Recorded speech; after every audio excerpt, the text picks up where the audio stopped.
नमस्कार, आप देख रहे हैं न्यूज 11 भारत का खास कार्यक्रम शक्ति स्वरूपा। इस कार्यक्रम के जरिए लगातार हम आपको उन महिलाओं से रूबरू करा रहे हैं जो अपने क्षेत्र में बेहतर काम कर रही हैं। राजनीति के क्षेत्र के लोगों से, कई दिग्गजों से हमने आपको मिलवाया। इसके साथ ही आपको हमने एडीजी प्रिया दुबे से भी मिलवाया। कई ऐसी शख्सियत जिनसे हम लगातार आपको रूबरू करा रहे हैं और उनसे आपको प्रेरणा लेने की जरूरत है, क्योंकि इस वक्त दुर्गा पूजा के दौरान इन 9 देवी रूपों के साथ साथ उन महिलाओं की भी पूजा जिन्होंने अपने क्षेत्र में बेहतर काम किया है। इसी कड़ी में अब एक शख्सियत से हम आपको रूबरू कराने जा रहे हैं जो कि एडवोकेट हैं झारखंड हाईकोर्ट में, भारती वी कौशल जी। बहुत बहुत स्वागत है आपका news 11 Bharat. Thank you so much. देखिए भारती जी, सबसे पहला सवाल आपसे मेरा यही होगा कि हर क्षेत्र में महिलाएं अच्छा काम कर रही हैं। जैसा कि आप जान रही हैं, हमारा कार्यक्रम है शक्ति स्वरूपा। उन शक्तियों से हम लोगों को इंट्रोड्यूस करा रहे हैं जो अपने अपने क्षेत्र में बेहतर काम कर रही हैं। आपने एडवोकेसी चुना है, आप एडवोकेट हैं। कैसा रहा आपका यहाँ तक का सफर? सबसे पहले तो ये जानकारी हमारे दर्शकों तक। सबसे पहले तो आप सभी को नवरात्रि की ढेरों शुभकामनाएं। हम लोग इतने शुभ अवसर पर ये इंटरव्यू कर रहे हैं। तो मेरा बचपन से ये था कि मुझे एडवोकेट ही बनना है, मुझे अधिवक्ता ही बनना है, मुझे लिटिगेशन में जाना है। तो मेरे फैमिली में एवरीबडी इज़ एन एडवोकेट। मैं थर्ड जनरेशन, मेरे दादाजी भी एडवोकेट थे, मेरे पिताजी भी एडवोकेट हैं, मैं भी एक एडवोकेट हूँ। तो मुझे था कि आफ्टर लॉ, मैंने जब अपना लॉ फिनिश किया, जब अपनी विधि की पढ़ाई ख़त्म की बैंगलोर से, उसके बाद बहुत सारे मेरे दोस्त थे जिन्होंने कंपनी में काम किया, फर्म्स में काम किया, लेकिन मुझे था कि मुझे वापस अपने घर जा करके, झारखंड लौट करके अपने देश के, अपने शहर के लोगों के लिए कुछ करना है लिटिगेशन के क्षेत्र में। सो इसीलिए I chose and I came back to Jharkhand, to my home town, to do some things यहाँ के लिए। आप जैसा कि आपने बताया कि 3 पीढ़ियां इसके साथ है, घर से कैसा सपोर्ट रहा है, अब कैसा लगा आपको कि घर से सपोर्ट मिला है और उस कारण से आप यहाँ तक पहुंची है, वहाँ का सफर कैसा रहा? देखिए, मेरे घर वाले भी, जैसे हर किसी की फैमिली होती है, मेरी फैमिली भी बहुत सपोर्टिव रही है हर चीज़ को लेकर के। चाहे मेरी मदर हो, चाहे मेरे फादर हो, माय पेरेंट्स, हर कोई बहुत सपोर्टिव रहा है। मेरे लाइफ में कभी भी ऐसा नहीं हुआ है कि मेरे चॉइसेस को लेकर के तुम्हें ये पढ़ाई करनी है, अगर मैं लॉ के अलावा कुछ और भी करती तो मेरे पेरेंट्स उस चीज़ के लिए हमेशा रेडी थे कि आपको जो भी करना है आप अपने मर्जी से करिए। जो हमें लगता है कि सारे जो जितने भी पेरेंट्स हैं उनको अपने बच्चों पे ये दबाव नहीं डालना चाहिए कि आपको ये काम करना है या वो, जिसमें भी आपका इंटरेस्ट है। वैसे ही मेरे परिवार वाले भी बोलते थे कि जिस भी क्षेत्र में तुम्हारा इंटरेस्ट है तुम वो चीज़ करो। मेरा इंटरेस्ट वकालत में था तो मैंने वो चूज़ किया और मैं आगे आई हूँ उस क्षेत्र में, या मैं कर रही हूँ। मैं लोगों के लिए चीज़ें करना चाहती हूँ and I am doing that work. Ma'am, क्योंकि आप इस क्षेत्र में आप काम कर रही हैं, अभी बहुत कुछ आपने सीख लिया होगा अब तक, लेकिन पर्दे के उस पार बहुत से ऐसे लोग हैं, बहुत से ऐसी महिलाएं हैं जो आज सीखेंगे हमारे इस इंटरव्यू से कि अगर वो एडवोकेट बनना चाहेंगी तो उसके लिए मूल मंत्र क्या है, जिसको लेकर आज आप इस मुकाम पर हैं। देखिए, किसी भी चीज़ के लिए मूल मंत्र, चाहे आप वकालत के क्षेत्र में हो, चाहे आप डॉक्टरी के क्षेत्र में हो, या किसी भी क्षेत्र में हो, मूल मंत्र होता है, पहले सबसे पहली चीज़ होती है आपकी इच्छा। क्योंकि हम लोग आधी सी ज़्यादा लड़ाइयाँ ना अपने माइंड में ही हार जाते हैं। Half of the battles we lose in our mind. पहले हम लोग सोच लेते हैं कि हमसे ये चीज़ नहीं होगी। तो मुझे सबसे पहली चीज़ ये लगती है कि जो भी महिलाएं करना चाहती हैं, जो बच्चे करना चाहते हैं, इस क्षेत्र में आगे बढ़ना चाहते हैं, सबसे पहली चीज़ कि आप डिसाइड कीजिए कि हाँ मुझे ये काम करना है, और फिर उस चीज़ को कंसिस्टेंटली फॉलो अप कीजिए कि मुझे ये चीज़, you should not give up on your dreams. If you have dreamed something, if you want to be, आप कुछ करना चाहते हैं, उस चीज़ को कंसिस्टेंटली फॉलो करके कीजिए तो डेफिनेटली आपको चीज़ें मिलेंगी लाइफ में। आपने गिव अप का जो जिक्र किया है, क्योंकि जहाँ तक लोग समझते हैं एडवोकेसी के बारे में या फिर लॉ के बारे में, लोग बोलते हैं कि अगर इसकी पढ़ाई पढ़नी है तो आपको बहुत लंबा इंतजार करना होगा। इसके लिए क्या कुछ कहेंगे? क्योंकि ये लोगों की एक सोच है कि अगर आपको लॉ पढ़ना है तो आपको लंबा समय देना होगा, उसके लिए काफ़ी पेशेंस चाहिए होगा उसके लिए। तो ये क्या है? देखिए, ये चीज़ तो है, ये I will not deny this fact, क्योंकि लॉ एक ऐसा फील्ड है जो हर दिन इवॉल्विंग फील्ड है। हर दिन आप देखिएगा नए नए जजमेंट्स आते हैं, नए केस लॉज आते हैं। ठीक है, जिस चीज़ के लिए अगर आपको इस क्षेत्र में आगे बढ़ना है तो आपको उन चीज़ों की जानकारी रखनी होगी। बहुत सारे लोग हैं जो ऐसे भी कर, बट अगर आपको कुछ अच्छा करना है तो आपको डेफिनेटली इवॉल्व करना है, आपको अपनी नॉलेज को हर दिन अपडेट करना है, जो किसी भी क्षेत्र में ज़रूरी है। बट इस फील्ड में चूंकि आप की चीज़ें लोगों से जुड़ी हुई हैं, आप लोगों के लिए चीज़ें कर रहे हैं, तो आप you can not afford to be wrong या टू डू ब्लंडर्स, कि कुछ गलत सेक्शन बोल दिया या गलत चीज़ें कोट करके, क्योंकि अकॉर्डिंगली आप क्लाइंट्स को वही गाइड करेंगे, राइट? तो इसीलिए हाँ, ये चीज तो है कि आपको कंसिस्टेंटली पढ़ाई करनी पड़ेगी, कंसिस्टेंटली, दैट इज देयर। इस चीज से, मेहनत से भागने से तो नहीं चलेगा। मैम, इसी से जुड़ा एक और सवाल कि आज महिलाएं पुरुषों से कंधा मिलाकर चल रही हैं, हर क्षेत्र में हम बात कर रहे हैं। आप अंदर जब होती होंगी, रूम्स में होती होंगी, जब डिस्कशंस होते होंगे, बड़े बड़े फैसले लिए जाते होंगे, आपने भी बहुत सारे केसेस देखे होंगे, कैसा फील होता है एज अ विमेन की आप पुरुषों के साथ में हैं और उनके साथ जैसे वो काम कर रहे हैं वैसे ही आप भी काम कर रही हैं? कितना वो चैलेंजिंग लगता है या फिर क्या कुछ आपकी वो उस टाइम की फीलिंग? देखिए, जब मैंने वकालत स्टार्ट की थी या जब मैंने ज्वाइन किया था तो मुझे भी जैसे बाकी लोग बोलते हैं ना, बहुत सारे लोग कि मत करो ये जगह, बहुत स्ट्रगल है ये, मुझे भी ये चीज़ें बोली गई थी, लेकिन आई वॉज वेरी एडमेंट कि मुझे ये चीज़ करनी है। और हाँ, जितनी भी लोग, मतलब चलिए मैं अपने आप को थोड़ा प्रिविलेज मानूंगी क्योंकि मैं इसी क्षेत्र से हूँ, मैं जान रही थी कि कैसी चीज़ें होती हैं, but I see a lot of women और मैं उनको सल्यूट करती हूँ। मेरे लिए, उनके लिए मेरे मन में बहुत रिस्पेक्ट है, जो छोटे छोटे डिस्ट्रिक्ट से आ रही हैं यहाँ पे और अपना काम कर रही हैं। आप पब्लिक ट्रांसपोर्ट में ट्रैवल कर रहे हैं, आप वहाँ जा रहे हैं, आप घर लौट करके आपको खुद से खाना बना, आपकी स्ट्रगल जो है ना वो एक रियल स्ट्रगल है जो किसी दूसरे को नहीं समझ में आएगी। और पुरुषों के मुकाबले मेरा ये कहना है, I am not biased just because I am a female, but ये बात सच है कि महिलाओं के लिए वो स्ट्रगल थोड़ी ज्यादा है, क्योंकि आपकी एक बार शादी हो जाती है, फिर आपकी फैमिली हो जाती है, आपको बच्चे को भी ध्यान देना है, आपको अपनी फैमिली को भी ध्यान देना है, बिकॉज आप बहुत सारी चीजों के प्रति हम लोग ना, we are universally like we are gravitated, ठीक है? तो बच्चा है तो वो माँ को ही खोजेगा। आपको इन सब चीजों के साथ एक बैलेंस जो मेंटेन करना है ना, प्लस आपको कोर्ट रूम में अगर आप हैं तो कोर्ट रूम में आपको कोई ये देख के रिलीफ या आपको कंसेशन नहीं मिलेगा कि आप एक महिला हैं। बिल्कुल, आपको जो भी करना है काम, आपको you have to show the same level of competence जो दूसरा इंसान दिखा रहा है, चाहे वो पुरुष हो। तो इसीलिए हाँ, मेहनत और वो स्ट्रगल थोड़ी ज्यादा है, but I think women are very competent. आज के क्षेत्र में आप महिलाएं देखें, दे आर वेरी कम्पिटेंट। आप हमारे फील्ड में भी आई सी वुमेन, दे आर नो, वो लोग हर लेवल पे, बहुत सारी महिलाएं, मतलब रात चेम्बर्स करना, आपको खुद का खुद की पढ़ाई करना, फिर कोर्ट आना, इट इज वेरी डिफिकल्ट, लेकिन लोग ये चीजें कर रहे हैं and I am very proud, I am very very proud of all of them. बिल्कुल, आपने डिफिकल्टी की बात की है, तो कितना डिफिकल्ट हो जाता है घर भी देखना, फिर घर से बाहर निकलकर फिर वापस से काम पर जाना और काम से आकर भी घर देखना, ये क्या बैलेंसिंग, ये कैसे हो पाता है? अगर एक लड़की अगर सोचे कि हाँ मुझे काम भी करना है, मुझे घर भी देखना है, क्योंकि बहुत सारे लोग ये चॉइस करते हैं कि मुझे दोनों चीजें एक साथ संभालनी है, ये कितना मुश्किल होता है या फिर कितना आसान हो सकता है अगर दूसरे शब्द में बोले तो? देखिए, मुझे ऐसा लगता है, मेरा ये पर्सनली मानना है कि आपको चॉइस नहीं है, you don't have a choice. अगर आपने लाइफ में चीज़ें डिसाइड की हैं कि हाँ मेरी फैमिली होगी, ये आपका काम है, आपको करना है, ठीक है? You don't have a choice. अगर आपका बच्चा है, आपको उसको भी देखना है, अगर आप कुछ काम कर रही हैं अपना प्रोफेशनल, आपको वो भी देखना है। और मुझे सबसे ज़रूरी चीज़ ये लगती है ना, ये मेरा पर्सनली मानना है कि हम लोगों को अगर ईश्वर ने ह्यूमन बीइंग बना के पैदा किया है, इंसान बना के पैदा किया, तो हमें एक शक्ति दी है, एक क्षमता दी है सोचने की, मल्टीटास्किंग करने की, जो जानवरों में नहीं है। तो आपको इस पोटेंशियल का यूज करना है कि आप मल्टीटास्किंग कर सकते हैं, आप चीजों को बैलेंस कर सकते हैं, and then at the end of the life is like, जैसे हम लोग सर्कस में नहीं देखते हैं, वो रोप पे वॉक करता है, it's like a tight rope walk. आप स्टिक लेकर के you balance, so you have to balance, that balance has to be there, and I think everybody is capable. हमारे पास ना बहुत टाइम होता है, जो हम बोलते हैं ना कि टाइम नहीं है ये करने का, टाइम रहता है, हम लोग बस ना पुअर मैनेजमेंट करते हैं टाइम का, we do not manage our time properly. ये मुझे भी लगता है, मैं भी सीख ही रही हूँ, I am no expert in this field, I am also learning, but I feel कि time is always there, we just need to know कि टाइम को मैनेज कैसे करना है। तो बिल्कुल, जिस तरीके से मैम लगातार जवाब दे रही है हमारे सवालों का, इसी से जुड़ा एक और सवाल कि मैम बहुत सारे केसेस आपने देखे होंगे अपने लाइफ में अब तक, और भी बहुत कुछ आगे आप देखेंगी, लेकिन एक ऐसा इंसिडेंट आपकी लाइफ में जो आपको लगा कि हाँ आई हैव अचीव्ड समथिंग और I should proud of it, ऐसा कुछ, ऐसा फीलिंग, ऐसा कोई ऐसा एक मोमेंट जो आप हमारे दर्शकों के साथ शेयर करेंगी? चूंकि मैं 12 साल से इस प्रोफेशन में हूँ, मैंने काम किया है, तो ऐसे काफ़ी केसेस आए हैं जिसमें आपको अल्टीमेटली क्या होता है ना कि जब लोगों का, जब क्लाइंट को सेटिस्फैक्शन मिलता है, क्लाइंट चाहे वो कोई छोटा भी केस हो, केस कोई छोटा बड़ा नहीं होता है, इट इज़ ऑलवेज कि आप डिसाइड करते हैं कि आपको किस चीज़ से सेटिस्फैक्शन मिल रहा है। बिल्कुल।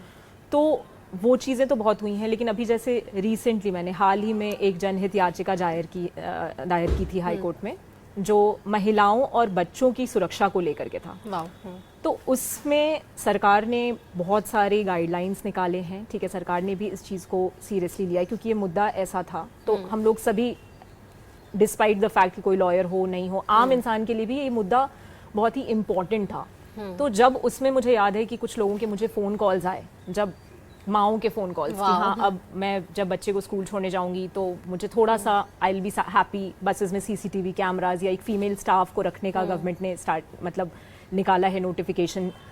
तो उस चीज़ से एक सेटिस्फैक्शन कि आप कोई काम कर रहे हैं और उसकी वजह से कोई बच्चा या कोई फीमेल जो या फिर कोई गार्जियन पेरेंट जो एक फीलिंग ऑफ सेटिस्फैक्शन होती है ना, हाँ मेरा बच्चा सेफ है, कहीं ना कहीं चीज़ें होने को तो होंगी बट स्टिल अगर कहीं ना कहीं वो चेक है और वो आपका उसमें थोड़ा सा भी योगदान है, जितने भी लोग इन्वॉल्व हैं, इनफैक्ट सरकार के साइड से भी जो लोग अपीयर किए या जिन्होंने डिसीजंस लिया, हर कोई इन्वॉल्व है इस चीज़ में, हर कोई इस पॉजिटिव चीज़ में इन्वॉल्व है।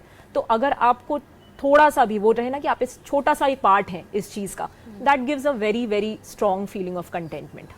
उस समय आपको लगा कि देखिए कितनी बहुत ही अच्छा इन्होंने जिक्र किया है कि किस तरीके से ये महिलाओं और बच्चों के लिए काम कर रही हैं। जुड़े रहेंगे ये हमारे साथ, कई और भी सवाल है जिसका जवाब हम ढूंढने की कोशिश करेंगे। फिलहाल यहाँ पर वक्त है एक छोटे से ब्रेक का, जल्द हाजिर होंगे।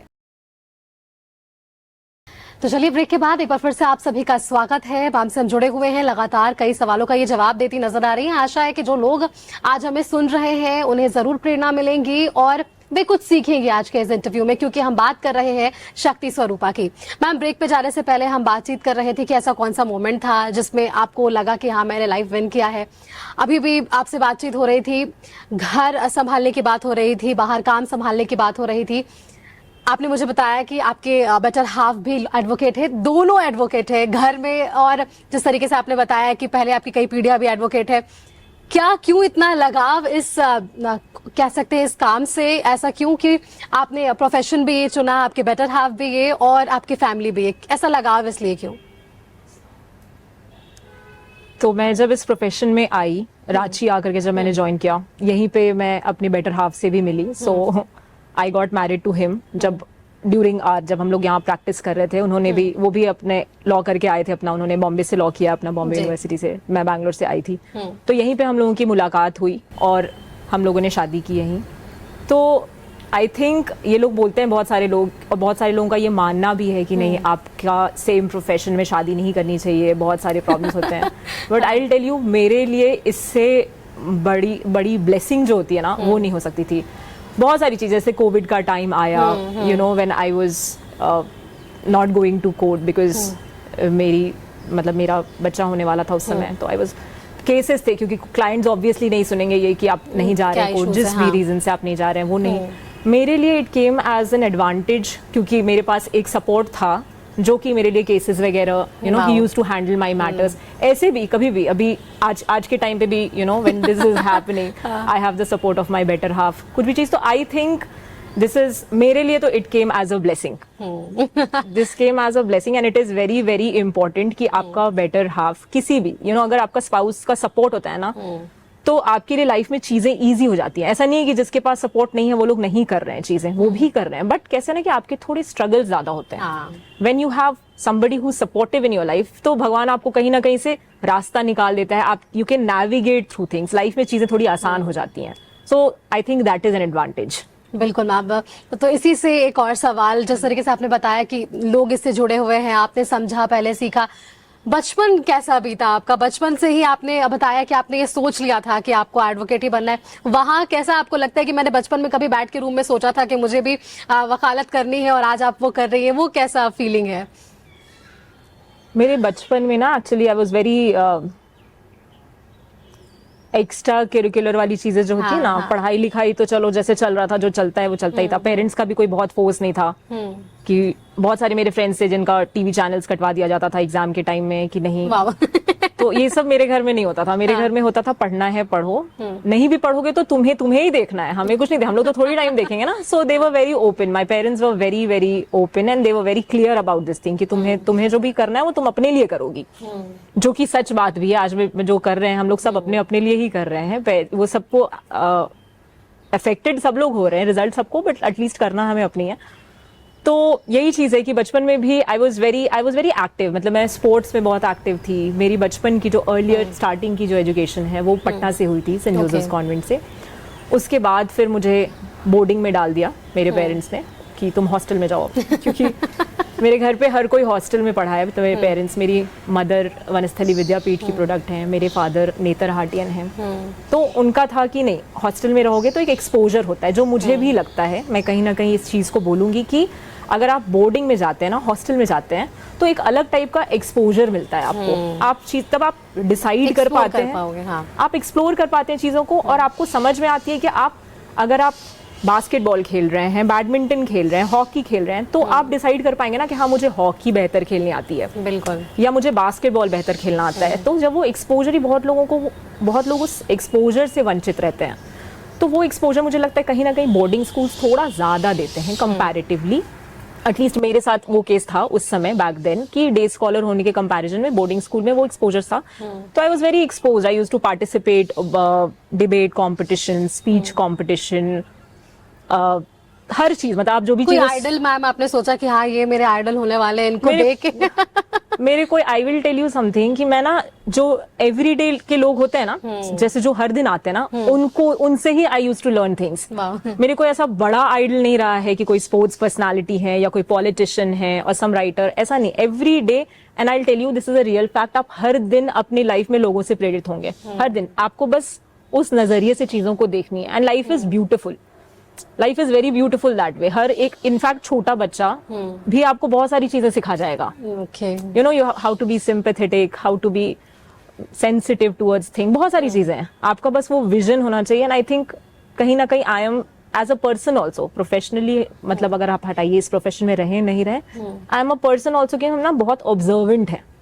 तो हम छोटी छोटी चीजों से ना, I observe a lot of things, and that is how आप लाइफ में इंस्पिरेशन लेते हैं और आप आगे बढ़ते हैं। बिल्कुल। तो चीजें वैसी ही रही हैं, और लाइफ में कभी कभी बहुत सारी चीजें अच्छी भी हुई हैं, कि अचानक से आपको अच्छी अच्छी चीजें मिल रही हैं, आप टॉप कर रहे क्लास में, फिर अचानक से आप फेल कर जाते हैं। Because I have seen both, I have failed also, I have topped also. तो आई नो कि आपको किसी भी चीज में ना बहुत खुश नहीं होना है किसी चीज के साथ, और बहुत अपसेट नहीं होना, because it's just a phase, वो जाएगा और फिर नया चैप्टर आएगा, आपको नए चैप्टर में फिर से मौका मिलेगा अच्छा पढ़ के अच्छा परफॉर्म करने का। तो आई think that is one thing जो हम लोग सीख सकते हैं। आप बता रहे हैं क्योंकि आप फील्ड में रहती होंगी, बहुत सारे केसेस आप देखते होंगे एज अ जर्नलिस्ट, हम लोग भी बहुत सारे लोगों से मिलते हैं, उनकी परेशानियों को समझते हैं, समाधान कोशिश तो जरूर होती है। लेकिन मैम, जिस तरीके से आप लॉज पढ़ रहे हैं, आप देख रही होंगी कि महिलाओं के लिए, बच्चों के लिए, या फिर पुरुषों की भी हम बात करते हैं, आम लोगों के लिए जो लॉज बने हैं, आपको क्या लगता है कि वहाँ लोगों को न्याय तो मिल ही रहा है, लेकिन लोगों से कनेक्टिविटी के लिए और कुछ पहल करने की जरूरत, कदम उठाने की जरूरत, ताकि लोग उससे आसानी से जुड़ सके और अपनी परेशानियों को आसानी से सामने रख सके? देखिए, कनेक्टिविटी की बात और जो भी लॉ है, ठीक है, तो सबसे पहली चीज तो ये आई विल टेल यू ना, दैट हमारे देश में, ठीक है, हमारे देश में बहुत से लोग, हम सिर्फ अर्बन सिटीज की बात नहीं कर रहे हैं, हम लोग रहते हैं ना कि सिटी में रह रहे हैं, गांव के लोग हैं, बहुत सारे लोग अपने राइट्स के बारे में अवेयर ही नहीं है, हाँ। कोई जागरूकता नहीं, उन्हें पता नहीं है कि हाँ मेरा ये राइट है, ये हम करेंगे तो ऐसा, कोई भी किसी को कुछ भी बना जा रहा है जी। तो सबसे पहली चीज है कि हमें जागरूकता फैलानी चाहिए, और जागरूकता के लिए जरूरी नहीं है ये चीज कि आप बहुत बड़े लेवल पे कुछ कर रहे हैं, आप इंडिविजुअल, आप भी स्टार्ट कर सकती हैं वो चीज। हम भी, जैसे हमारे पास कोई भी हमारी मेड आती है, कुछ प्रॉब्लम हुआ, तो आई विल टेल हर कि नहीं ऐसे करना है, वैसे हाँ। आप बहुत छोटे लेवल से भी स्टार्ट कर सकते हैं। हम लोग जैसे स्कूल्स जाते हैं, हमने स्टार्ट किया है कि हम स्कूल्स जा करके बच्चों में ये अवेयरनेस कर रहे हैं कि जहाँ पे हम लोग बता सकें कि हाँ ये चीज ऐसा है, आपके ये राइट्स हैं। छोटी सी चीज, ट्रैफिक लाइट्स को लेकर के, लोगों को ट्रैफिक रूल्स नहीं पता है, आप कहीं से भी शुरुआत कर सकते हैं, जो भी चीज आपको पढ़नी है आप पढ़ के बता सकते हैं लोगों को। तो आई थिंक इससे बहुत सारे लोग बेनिफिट करेंगे। जैसे ही अवेयरनेस आने लगेगी ना, लोगों को अपने राइट्स के बारे में पता चलने लगेगा, तो जो गलत कर रहे हैं वो भी जानेंगे कि नहीं करना है, बिकॉज ये गलत है। क्योंकि बहुत सारे लोग ऐसे कर लेते हैं कि नहीं, गलती से हो गया, हमें पता नहीं था, but no, ignorance of law is no excuse, you can not be excuse on that ground. And similarly बहुत सारे लोग जिनके साथ हो रहा है, जो विक्टिम्स हैं, उन्हें भी नहीं पता है कि हाँ हम विक्टिम हैं, हमें इस चीज़ के अगेंस्ट में एक्शन लेना चाहिए। तो वो एक चीज़ है। और दूसरी चीज़ मुझे लगता है कि अधिवक्ताओं को भी या लोगों को भी थोड़ा एक्सेसिबल होना चाहिए, कि आपके पास कोई आ करके अपनी बात बता सके। वो भी ज़रूरी है कि अगर भाई लोग डर रहे हैं, बहुत सारी चीज़ें ऐसे होती है कि नहीं बताएंगे किसी को कुछ हो जाएगा, नहीं, इट इज नॉट। ये डर क्या आप लोगों में भी कई बार रहा कि अगर ये केस लेंगे तो ये मेरे पर्सनल लाइफ को अफेक्ट कर सकता है या आपके प्रोफेशन को, ऐसा कभी डर आपके मन में किसी केस को लेकर?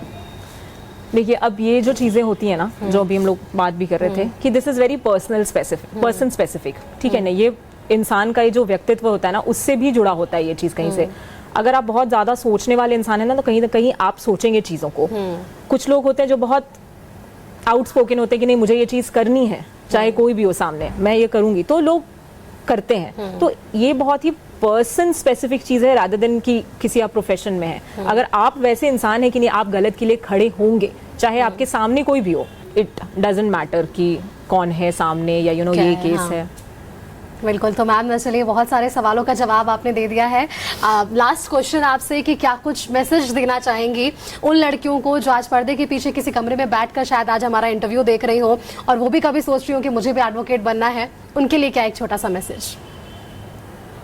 उन सब के लिए जो भी ये एडवोकेट बनना चाहती हैं या आगे की पढ़ाई करना चाहती हैं किसी भी प्रोफेशन में, अगर आप ये चीज़ करना चाहती हैं, सबसे पहली चीज़ जो मैंने स्टार्टिंग में भी बोला है कि आधी से ज़्यादा लड़ाइयाँ हम लोग अपने दिमाग में हार जाते हैं। वी लूज मेंटली कि अरे मम्मी पापा को बोलेंगे करना है, डांट देंगे मम्मी पापा। नहीं, तुम बोल के देखो, भले हो सकता है नहीं करे, but you can not speak because of the डर या फियर कि नहीं मुझे मना किया जाएगा। आपको हमेशा वो चीज़ जिसमें आप बिलीव कर रहे हो, जिसमें आपका सोल गवाही दे रहा है आपको कि मुझे ये चीज़ करनी चाहिए, आपको वो ज़रूर फॉलो करना चाहिए। मतलब एंड का ना सोच कर, रिजल्ट का ना सोच के आपको ज़रूर इस चीज़ को फॉलो करना चाहिए।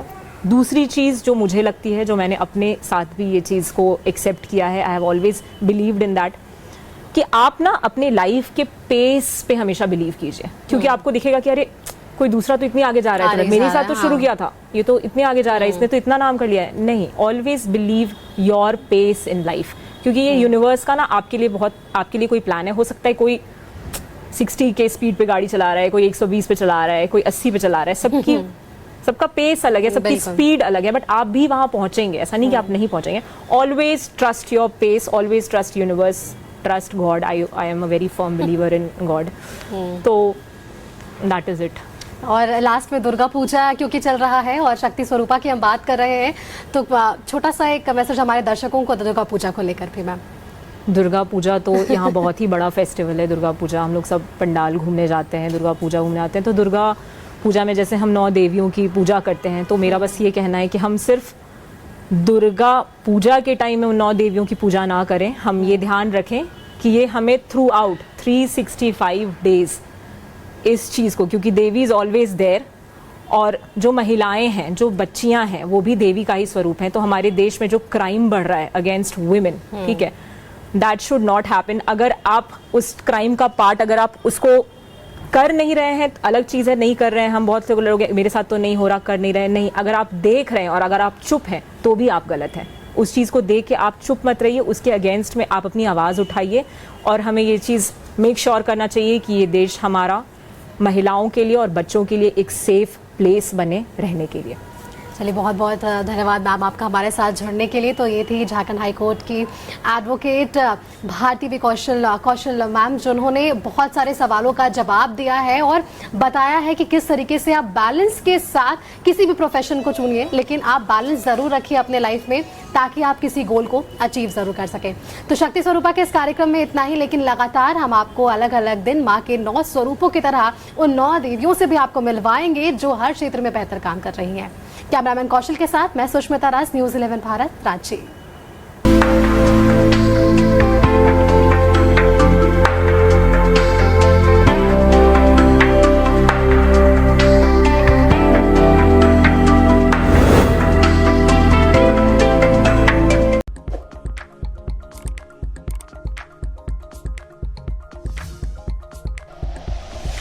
Like and share videos, subscribe करें हमारा चैनल और प्रेस करें बेल आइकॉन। न्यूज़ 11 भारत, सच है तो दिखेगा।